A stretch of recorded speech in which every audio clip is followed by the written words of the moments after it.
Hey everyone, welcome back to Nederland Forum Podcast Daily. I'm Ruby, here with Leor. How are you doing today? Hey Ruby, I'm good. Excited for this one actually. The big question, are we finally seeing light at the end of the housing affordability tunnel? Or is it just the neighbor's porch light again? Ha, perfect way to put it. So we're digging into Redfin's latest study on when, if ever, the US returns to normal housing costs. But quickly, let's set the scene. Normal here means a 30% mortgage payment to income ratio, right? That's what they say. Basically, if your mortgage eats up less than a third of what you make, that's sort of the gold standard. Exactly. And according to Redfin, last time we saw that was, I think, around 2018, back when rates were, mid 4%? And yeah, homes were expensive, but at least a bit less bonkers compared to now.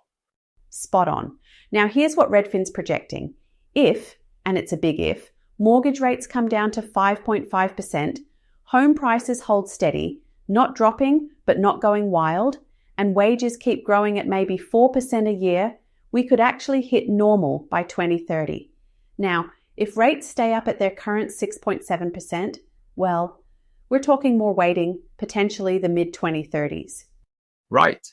And they ran all these scenarios, flat home prices, rates dropping, wages nudging up. Each combo spits out a slightly different year when that 30% ratio comes back around. If prices drop 2% a year, hey, maybe we see affordability by 2027. But markets don't love neat timelines. Totally.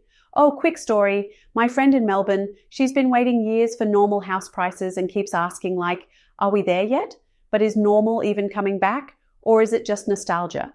Feels like everyone's idea of normal is really just whatever used to be accessible to them, right? I mean, that's the thing. Normal shifts. And every time the market even twitches towards affordability, everyone piles back in, pushes prices, or misses the window. So, do we want 2018 normal or just something less painful than today? Well, speaking of what normal looks like, it might really depend on where you live. Redfin points out some real regional differences. San Francisco, Oakland, Austin, San Jose, Seattle. Those are actually some of the first to see affordability bounce back, mainly because, get this, wage growth there actually outpaced price increases, which is wild considering, median prices are sky high. Yeah, and it's interesting. In San Francisco and Oakland, despite those insane home prices, wage growth has somehow been even stronger, at least lately. So their mortgage payment to income ratios are back near 2018 levels. But meanwhile, we have New York, LA, not exactly catching up quick. Totally. I mean, Redfin's saying if you're in Austin, San Jose, or Seattle, and if rates go down, as in big if, those cities could hit normal costs as soon as the mid-2020s. But New York and LA, more like not in the foreseeable future, maybe the 2030s. Buyers there are honestly just climbing steeper hills. Those high prices just stick, even when the rest of the market softens. Right. So from my perspective, after living in Tel Aviv, then coming here to New York, it's almost like every city redefines what affordable is based on local salaries and expectations. Tel Aviv is expensive, sure, but everyone just accepts it or finds creative workarounds. When I came to New York, I thought I was getting a break. Turns out, not even close. Wait, you thought New York would be affordable compared to Tel Aviv? That's brave. Yeah. Well, I never said I was good at picking bargains, but it really highlights how these affordable labels mean nothing if your local job market isn't keeping up with housing costs. In some metros, people make it work with tech jobs, stock options. Every region's got its thing, and it just stacks up so differently. Absolutely. And honestly, we touched on this in some older episodes, like when we talked about Miami and Austin getting more buyer friendly. But what's buyer-friendly in Austin is very, very different from, say, Manhattan's idea of a bargain. All this is, very context-specific. So, even if there's a road back to normal, it's not a straight road.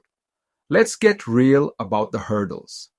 Ongoing supply shortages, especially in the hot metros, sticky high prices in some regions, and then rates, which, well, might not fall as fast or as far as people hope, right?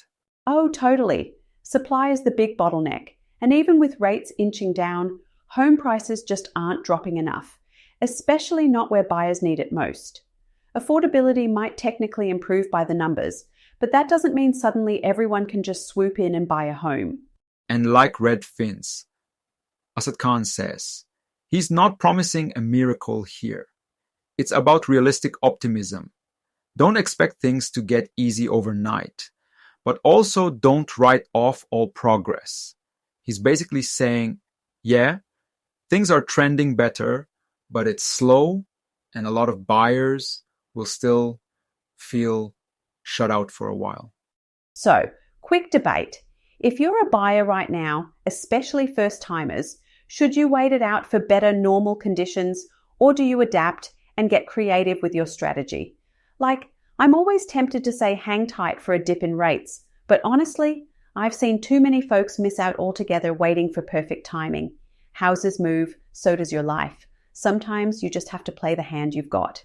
Yeah, I mean, in New York, I've seen people try to time it perfectly for years. And spoiler, they mostly end up paying more later.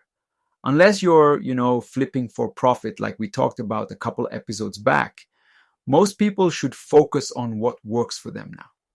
Lock in when you're ready and stay flexible. Maybe don't aim for perfect, just doable. Exactly. And as always, we sound like a broken record at this point, context is king. Sure, keep watching those trends and listen to economists, but don't forget your own numbers. It's not a one-size-fits-all market, ever. We'll be back soon to unpack more real estate puzzle pieces. Laia, always a pleasure unraveling this stuff with you. Same here, Ruby. Thanks everyone for tuning in and stay sharp out there, buyers. See you next episode.